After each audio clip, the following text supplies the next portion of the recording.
أعوذ بالله من الشيطان الرجيم بسم الله الرحمن الرحيم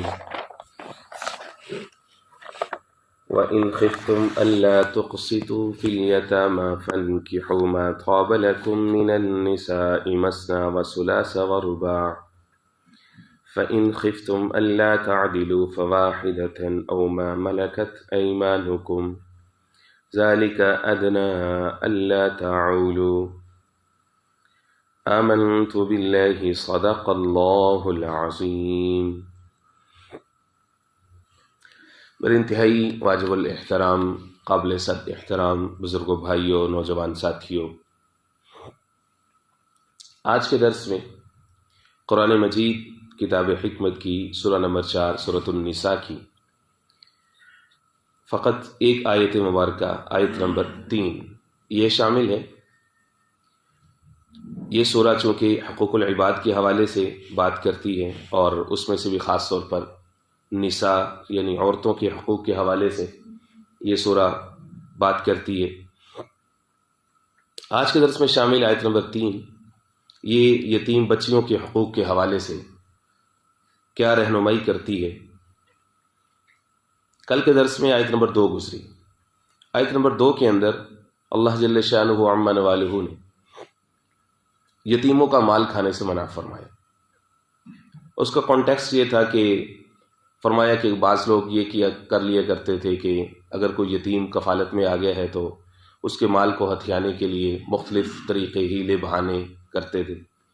بعض دفعہ ادلا بدلا کر لیتے تھے کہ اپنے پاس جو ردی یا کھوٹا یا نکارا کوئی مال ہے اس کو یتیم کے مال میں شامل کر دی اور یتیم کے مال سے اچھی چیز اچک لی، اپنے قبضے میں لے لی۔ جانوروں میں لوگ زیادہ تر یہ چال بازی کرتے تھے، یتیم کے حصے میں کوئی اچھا جانور آ رہا ہے، کوئی بکری آ رہی ہے، کوئی اونٹ آ رہا ہے تو اس کو اپنے قبضے میں لے لیا، اس کے بدلے میں اس کے ریوڑ میں اپنا کوئی بیمار کوئی نکارا چیز چھوڑ دی، اینڈ سو آن، اور بھی کئی سارے معاملات میں ویسے کرتے تھے۔ اللہ نے فرمایا کہ ان کے مالوں کو اپنے مال کے ساتھ ملا کے نہیں کھاؤ، الگ کرو۔ اسی طرح سے زمانہ جاہلیت میں عرب کیا ہے ایک اور رسم تھی۔ وہ رسم یہ تھی کہ یتیم بچیاں آ جاتی تھی ان کے زیر کفالت، اب جو ہے وہ اس کے پاس یتیم بچی کے حصے میں کوئی باغ ہے یا کوئی جانور ہے یا کوئی اور عمدہ چیز ہے، اصل مقصد اس کے مال پر قبضہ کرنا ہوتا تھا، نگاہ اس کے مال پر ہوتی تھی، تو یا تو اس یتیم بچی کو خود اپنے عقد میں لے لیتے تھے، خود نکاح کر لیتے تھے تاکہ اس کا مال میرے حصے میرے قبضے میں آ جائے، یا پھر اپنے کسی جوان بچے کے ساتھ جو ہے وہ اس کا نکاح کر دیا اور اس بہانے سے اس کا جتنا مال ہے وہ سارا تاکہ اپنے قبضے میں ہے۔ پھر اس کے ساتھ جو ہے وہ ایکسٹرا ایڈوانٹیج یہ لیتے تھے، اگرچہ وہ اللیگل تھا، وہ یہ لیتے تھے کہ حق مہر بھی مقرر نہیں کرتے تھے، کوئی تھوڑا بہت حق مہر دے دیا اور وہ ظاہر ہے کہ جب وہ بچی عقد میں آ جائے گی، نکاح میں آ جائے گی تو اس کا سارا مال واپس ہی آ جانا ہمارے پاس۔ تو یہ جو آیا ہے یہ خاص طور پر 2 موضوعات کے اوپر بات کرتی، ایک تو یہ یتیم بچیوں کے حقوق کے تحفظ کے حوالے سے بات کرتی اور دوسرا تعدد ازواج کے حوالے سے بات کرتی ہے۔ جو پہلا مسئلہ ہے وہ تو واضح ہو گیا کہ اللہ رب العزت نے فرما دیا وَإِنْ خِفْتُمْ أَلَّا تُقْسِطُوا فِي الْيَتَامَى، اگر تمہیں خوف ہو کہ یتیم بچیوں کے حوالے سے تم انصاف نہیں کر سکو گے۔ ام المؤمنین سیدہ عائشہ طیبہ طاہرہ حمیرہ رضی اللہ تعالیٰ عنہ یہ فرماتی ہیں کہ یہاں پر جو یتامہ کی اصطلاح استعمال کی گئی ہے، اگرچہ عام طور پر یتیم یا یتامہ جو اس کی جمع ہے، اس کا اطلاق یتیم لڑکے پر بھی ہوتا ہے، یتیم لڑکی پر بھی ہوتا ہے، لیکن اس آیا میں یتامہ سے مراد یتیم بچیاں ہیں کہ جن کے حقوق کے حوالے سے جو ہے وہ خبردار کیا جا رہا ہے کہ تم ان کے معاملے میں انصاف کرنا، انصاف کا پہلو نہ چھوڑنا۔ اس کے بعد پھر دوسری چیز جو تھی وہ ان لوگوں کے ہاں یہ پائی جاتی تھی کہ متعدد ازواج کو اپنے نکاح میں رکھتے تھے، ایک وقت میں جو ہے وہ متعدد 10 15 عورتیں، اس سے بھی زیادہ عورتیں جو ہیں وہ اپنے نکاح میں رکھتے تھے، اپنے قبضے میں رکھتے تھے، اور لوگ جو ہے وہ اس کا تعلق جو ہے وہ اسلام کے ساتھ جوڑتے ہیں کہ اسلام نے آ کر کے تعدد ازواج کی اجازت دی ہے، ورنہ کسی اور مذہب میں نہیں ہے، سراسر جھوٹ ہے۔ اسلام سے قبل زمانہ جاہلیت میں دنیا بھر کے اندر عرب، افریقہ، ایشیا، ان سب علاقوں میں یہ پریکٹس جاری تھی کہ متعدد عورتوں کے ساتھ ایک مرد کا جو ہے وہ تعلق ہوتا تھا، یہ پریکٹس تھی۔ اسلام جو ہے وہ سابقہ جو رسمیں چلی آ رہی ہوتی ہیں، سابقہ جو قوموں کے طریقے چلے آ رہے ہوتے ہیں، ان کو فلٹر کرتے ہیں، اس کی اجازت دیتا ہے، اس کے ارد گرد حدود و قیود باندھ دیتا ہے، اور اس میں یہ چیز میک شور کرتا ہے کہ کسی کا کوئی حق ضائع نہ ہو۔ ایک سے زیادہ عورتوں کے ساتھ نکاح میں رہنا یہ مرد کا ذاتی حق ہے۔ اس کی وجہ یہ ہے کہ اس کے بغیر اس کا تقوی جو ہے وہ اس کے اوپر آنچ آ جاتی ہے، تو یہ بڑا مشکل ہوتا ہے، کیونکہ ایک عورت کے صحت کے مسائل ہوتے ہیں، اور پھر جو رب العزت نے اس کے ساتھ جو فطری معاملہ رکھا ہے، حیض اور نفاس کا رکھا ہے، اور اس کے علاوہ کئی ساری ایسی صورتیں ہوتی ہیں کہ جس میں عورت جو ہے وہ حقوق زوجیت ادا کرنے سے قاصر رہتی ہے، تو اس صورت میں مرد کو دوسری عورت کی ضرورت ہوتی ہے تاکہ وہ گناہ سے بچ سکے۔ تو شریعت اسلامی نے اس کو تعدد ازواج کی اجازت دی، لیکن اس کے ارد گرد حدود و قیود باندھ دی۔ سب سے بڑی جو شرط لگائی وہ تو انصاف کی لگائی کہ بھائی انصاف کر سکو تو پھر یہ کرو، عدل اور انصاف۔ حضور پاک علیہ الصلوۃ والسلام، آقا کریم سید المرسلین، حضور پاک علیہ الصلوۃ والسلام کے لیے عدل واجب نہیں تھا، حضور پاک علیہ الصلوۃ والسلام کے لیے ازواج کے اندر عدل کرنا ضروری نہیں تھا، لیکن حضور پاک علیہ الصلوۃ والسلام چونکہ امت کے لیے رول ماڈل کی حیثیت رکھتے تھے، اس لیے آقا کریم علیہ الصلوۃ والسلام نے کر کے دکھایا۔ جب بھی کسی سفر وغیرہ میں تشریف لے کر کے جاتے تھے، حضور پاک علیہ الصلوۃ والسلام قرآن اندازی فرمایا کرتے تھے۔ قرآن اندازی کے ذریعے سے جو زوجہ مطہرہ کا نام آتا تھا، حضور پاک علیہ الصلوۃ والسلام اس کو اپنے ہمراہ رکھتے تھے۔ آپ سیرت نگاروں، آپ ان کی بکس پڑھ لیجئے، اور آپ خطباء سے، علماء سے سنتے رہتے ہیں کہ مختلف اسفار میں کبھی سیدہ عائشہ رضی اللہ تعالیٰ عنہ ہمراہ ہیں، کبھی ام سلمہ رضی اللہ تعالیٰ عنہ ہمراہ ہیں۔ تو غرض ہے کہ جس کا نام آ جاتا تھا تو حضور پاک علیہ الصلوۃ والسلام خود جو ہے وہ ان کو اپنے ساتھ رکھتے تھے۔ اس سے اپنی امت کو عدل کی تعلیم دینا مقصود ہے۔ قرآن مجید کا تقاضا بھی یہی ہے، فرمایا وَإِنْ خِفْتُمْ أَلَّا تُقْسِطُوا فِي الْيَتَامَىٰ، اگر تم خوف رکھتے ہو کہ تم یتیم بچیوں کے حوالے سے انصاف نہیں کر سکو گے، فَانْكِحُوا مَا طَابَ لَكُمْ، تو تم نکاح کی تمہیں اجازت ہے، مَا طَابَ لَكُمْ، جو تم میں بھلی لگے۔ طابہ کی ایک تفسیر مفسرین نے مَا حَلَّ لَكُمْ لگائی ہے کہ وہ صرف تمہیں بھلی لگنا ہی مقصود نہیں ہے، نکاح کا صرف یہ معیار نہیں ہے کہ عورت جو ہے وہ تمہیں بھلی لگے یا خوبصورت لگے یا اچھی لگے تو تم پرپوزل بھیج سکتے ہو، بلکہ حل لکم اس کی دوسری تفسیر ہے کہ وہ رشتے میں تمہارے لیے حلال بھی ہو۔ ایسا نہ ہو کہ کسی محرم عورت کو تم جو ہے وہ بھیج دو نکاح کا پرپوزل۔ زمانہ جاہلیت میں یہ بھی ہوتا تھا کہ جو سوتیلی ماں ہے، باپ کے انتقال کے بعد جوان لڑکے ہیں، وہ اس کے ساتھ نکاح کر لیا کرتے تھے۔ یہ رسم بد بھی عرب کے اندر موجود تھی۔ آگے چل کر کے اس کی تفسیر مزید آئے گی، اسی سورہ نساء میں جب چوتھے پارے کی تکمیل ہو رہی ہوگی تو آخری آیت میں جو ہے وہ محرمات کا ذکر ہے کہ کون کون سے رشتے حرام ہیں، وہاں پہ اس حوالے سے مزید بات ہوگی۔ تو زمانہ جاہلیت کی متعدد رسمیں، دین اسلام نے ان سب کو فلٹر کیا۔ جو چیز انسان کی جینین ضرورت تھی، مرد یا عورت کی، اس کو برقرار رکھا، لیکن اس کے ارد گرد جتنی ایسی چیزیں تھیں جو کسی کے حق کو ضائع کر رہی تھی، جس سے کسی کا حق، کسی کی عزت نفس، کسی کے مال کا ضائع ہونے کا اندیشہ تھا، ان چیزوں کو منع کر دیا اور ان کو بین کر دیا۔ فرمایا فَانْكِحُوا مَا طَابَ لَكُمْ، تم نکاح کر سکتے ہو جو تمہیں بھلی لگے ان میں سے، من النساء، عورتوں میں سے، مثنى، دو دو، و ثلاثہ، یا تین تین بھی رکھ سکتے ہو، و رباع، اور چار چار بھی رکھ سکتے ہو۔ اہل سنہ والجماعت کے ہاں 4 عورتوں کی تک کو ایک وقت میں نکاح میں رکھنے کی اجازت ہے، اس سے زیادہ کو نکاح میں رکھنے کی اجازت نہیں ہے۔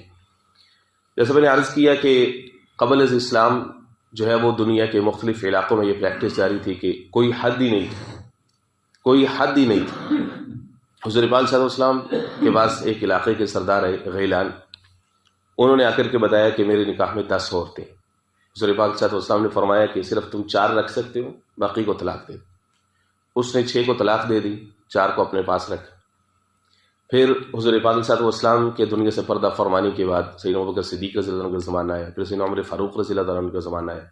اب وہ ایسے ایسا اپنی عمر میں ڈھل رہا تھا، اب اس نے ایک چال کھیلی، وہ چال یہ کھیلی کہ 4 عورتوں کو طلاق دے دی، اور جتنی اس کی پراپرٹی تھی، بہت بڑا وہ ویلتھیسٹ پرسن تھا، اس نے اپنا مال جو اپنے بچوں میں تقسیم کر دی اور عورتوں کو طلاق دے دی۔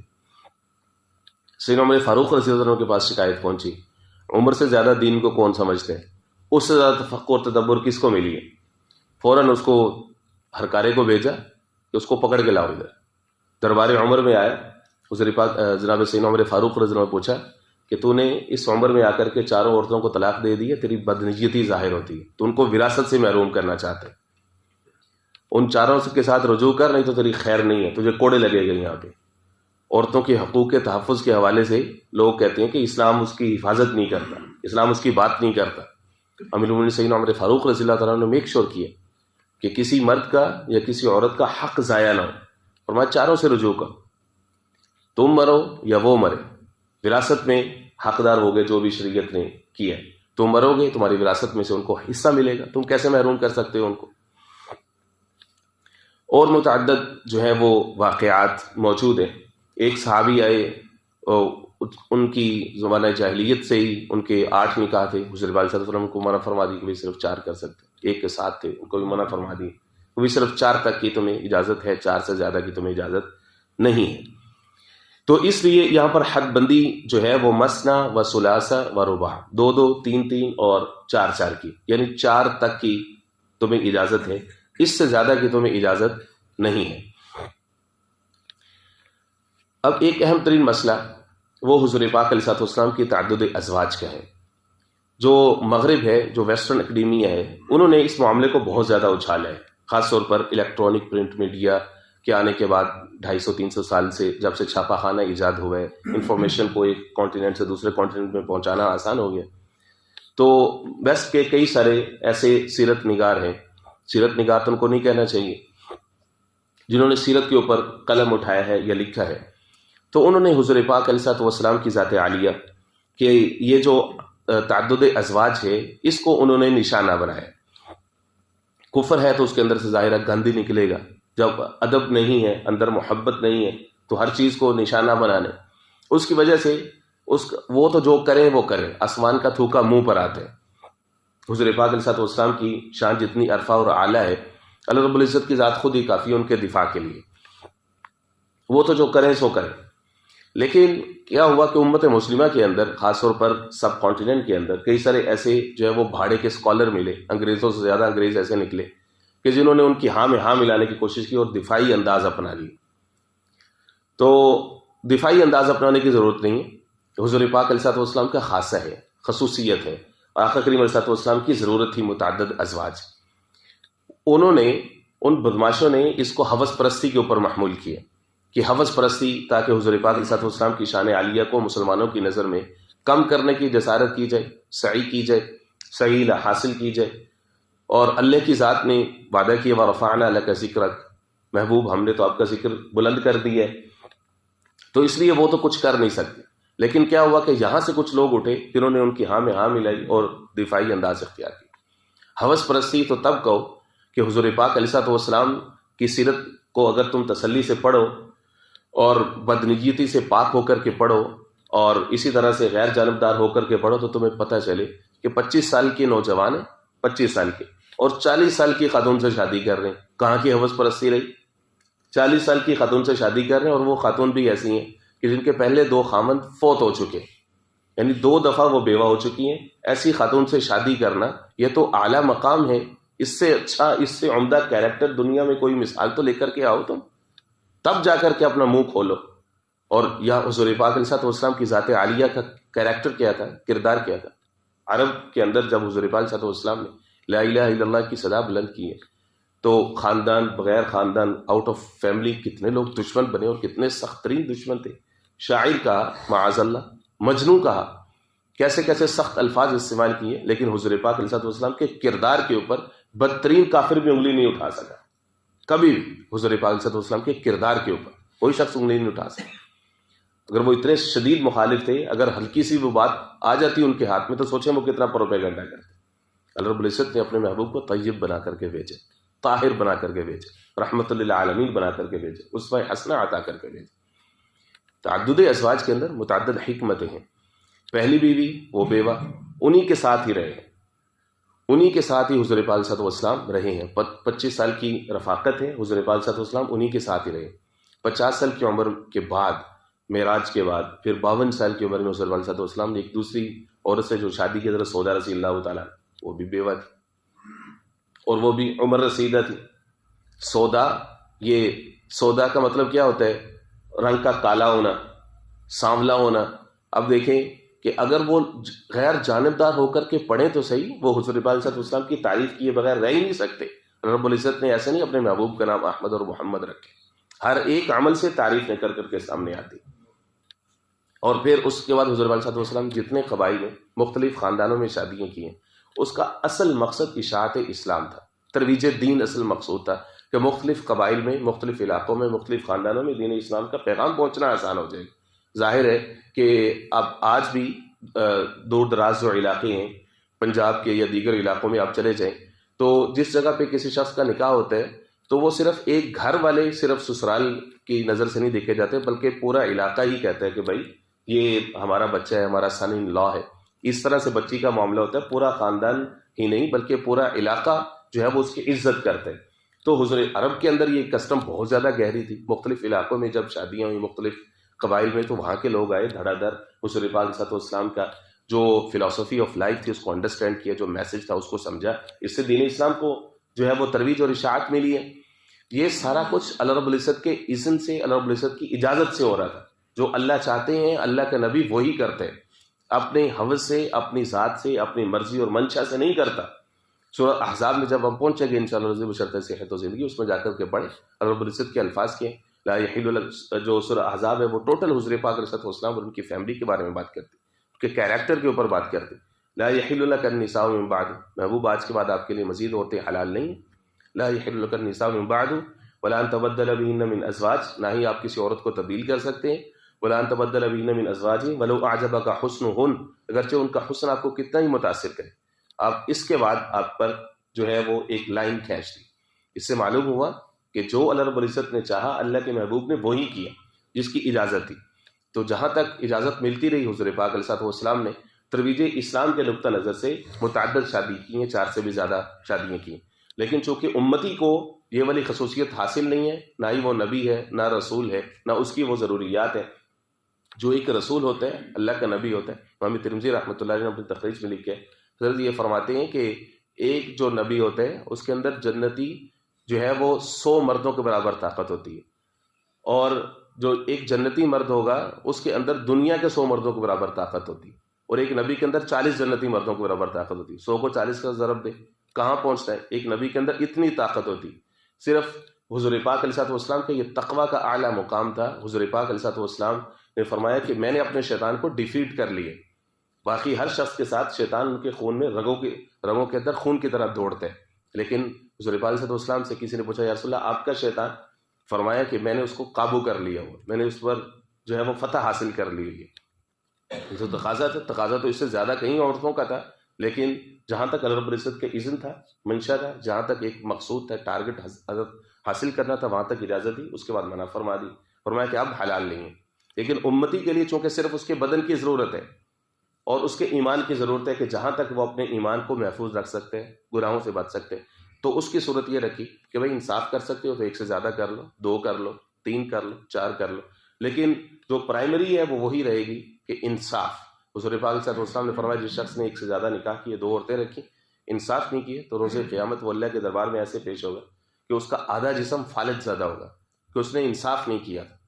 بعض دفعہ لوگ جو ہیں وہ آج کل کے کئی سارے لوگ ایسے ہیں کہ نماز کی پرواہ نہیں ہے، زکوٰۃ حج کی پرواہ نہیں ہے، جو امیڈیٹ فرائض ہیں ان کی پرواہ نہیں ہے، لیکن اس مسئلے کو ان کو پتہ ہے کہ 1 سے زیادہ شادیاں کر سکتے اور اس کا بڑا شور مچا ہے. قرآن مجید کے اندر ہے مثنیٰ و ثلاثہ و رباع. اللہ کے بندے ساتھ انصاف کی شرط بھی تو رکھی ہے کہ تمہارے پاس اتنے معاشی وسائل ہیں، کیا تمہارا ذہن اتنا کھلا ہے کہ جو عورت ہے اس کے اندر جو فطری طور پر اللہ رب العزت نے اس کے مزاج میں جو ٹیڑھا پن رکھا ہے کہ اس کو ٹیڑھی پسلی سے اس کو پیدا کیا گیا ہے، فرمایا کہ اگر تم اس کو سیدھا فلیٹ کرنے کی کوشش کرو گے تو وہ ٹوٹ جائے گی، اور تم نے بس اس کے اوپر محنت کرنی، اس کی چیزوں کو برداشت کرنا. ایک رکی ہوئی گھڑی بھی دن میں 2 دفعہ 24 گھنٹے میں 2 دفعہ سچ بولتی ہے، تو تمہیں نے اس کے اندر سے خوبیاں نکالنی ہیں، خوبیاں نکال کے اپنے آپ کو مطمئن کرنا ہے، اور جو ہے وہ اللہ کے دربار میں سرخرو ہو کر کے پیش ہونا ہے کہ میں نے اس کے حقوق کو ادا کر دی. اگر تم اتنے کیئرفل ہو، حضرت تھانوی رحمۃ اللہ علیہ نور اللہ مرقدہ وبرک اللہ مذہب، حضرت کی 2 شادیاں، تو حضرت کے ایک مرید نے آ کر کے اجازت لینے حضرت میں دوسری شادی کرنا چاہتا ہوں. حضرت نے فرمایا کہ تم نہیں کرو. جو پیر و مرشد ہوتا ہے اس کی ایک نگاہ ہوتی ہے، وہ جانتا ہوتا ہے کہ دوسرے شخص کو، تو اس نے اسی پہلو سے اس کی رہنمائی کرنی. 2 نہ کرو. حضرت اس نے جرأت کر کے پوچھا حضرت آپ کی تو 2 شادیاں، آپ مجھے منع کر رہے. فرمایا چونکہ میں تیری صورتحال جانتا ہوں کہ انصاف کرنے کا جو شریعت کا تقاضا ہے وہ ہر شخص کا کام نہیں ہے اس کو پورا کرنا، اور جو آپ نے میرے بارے میں پوچھا وہ آپ نے اچھا کیا.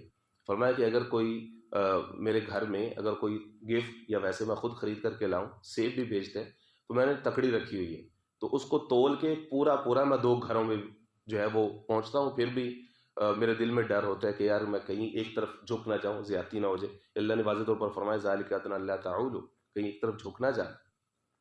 تو یہ بڑا جو ہے وہ سخت معاملہ ہے. فرمایا کہ فَإِنْ خِفْتُمْ أَلَّا تَعْدِلُوا فَوَاحِدَةً، اگر تمہیں خوف ہو کہ تم انصاف نہیں کر سکو گے، عدل نہیں کر سکو گے، فَوَاحِدَةً، تو ایک عورت کے ساتھ نکاح کرو، او ما ملکت ایمانکم، یا جن کے مالک ہوئے تمہارے دائیں ہاتھ. یہاں سے مراد لونڈیاں ہیں. جہاد کے اندر، غزوات کے اندر جو عورتیں کفار کی ہاتھ آتی تھیں، تو اسی طرح سے مرد کو بطور غلام، عورت کو بطور لونڈی جو ہے وہ تقسیم کیا جاتا تھا. یہ بھی زمانہ جاہلیت سے پہلے رسم چلی آ رہی تھی. اور عرب کے اندر بھی، اور اسی طرح سے ویسٹ اکیڈیمیا نے بھی اس کو اسلام کو نشانہ بنایا کہ اسلام جو ہے وہ لونڈیاں بنانے کی اجازت دیتے ہیں. وہ بھائی یہ پہلے سے ہی موجود ہے.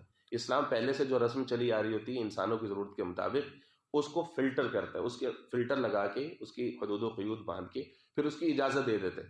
اب وہ ہزاروں لاکھوں عورتیں اگر ایک وقت میں ایسی جمع ہو جائیں کہ جو کسی کے نکاح میں نہیں ہیں بھی دوسرے مذہب کی، اور کسی کے عقد میں نہیں ہے، اب بتائیں کہ کتنی فحاشی پھیلے گی. یہ اس عورت کا حق کو ضائع کرنے کے مترادف ہے. تو اس کو بہرحال کسی نہ کسی صورت میں اس کو کہیں نہ کہیں ایڈجسٹ کرنا ہے، اس کسی مرد کو اس کا ذمہ دار بنانا ہے. تو ما ملکت ایمانکم قرآن مجید نے اسلام متعارف کروائی، اس کے بارے میں ڈرایا. تقویٰ بہت زیادہ بار بار تقویٰ. حضور پاک صلی اللہ علیہ وسلم آخری وقت میں وصال فرمانے سے پہلے یہ تو فرما رہے تھے وما ملکت ایمانکم الصلاۃ وما ملکت ایمانکم. لوگوں، نماز کی حفاظت کرنا، وما ملکت ایمانکم کی حفاظت کرنا، کہ اللہ کے عہد پر وہ لوگ تمہارے قبضے میں آئے ہیں. فرمایا کہ ایک عورت کے ساتھ نکاح کرو یا پھر جو ہے وہ لونڈیاں ان کے ساتھ. ذالک ادنی اللہ تعولوا، فرمایا کہ یہ زیادہ قریب ہے اس بات سے کہ تم کسی طرف جھک نہیں پڑو گے. اللہ بسم اللہ الرحمن اللہم صلی علی محمد النبی الأمی وعلی آلہ واصحابہ وبارک وسلم تسلیما کثیرا کثیرا. اللہم نور قلوبنا بالقرآن وزین اخلاقنا بالقرآن وادخلنا الجنة بالقرآن ونجنا من النار بالقرآن یا رحیم یا رحمن یا رحیم یا رحیم. اللہم اشف مرضانا ومرضى المسلمین، اللہم اشف مرضانا ومرضى المسلمین. اللہم انا نسألك الهدى والتقى والعفاف والغنى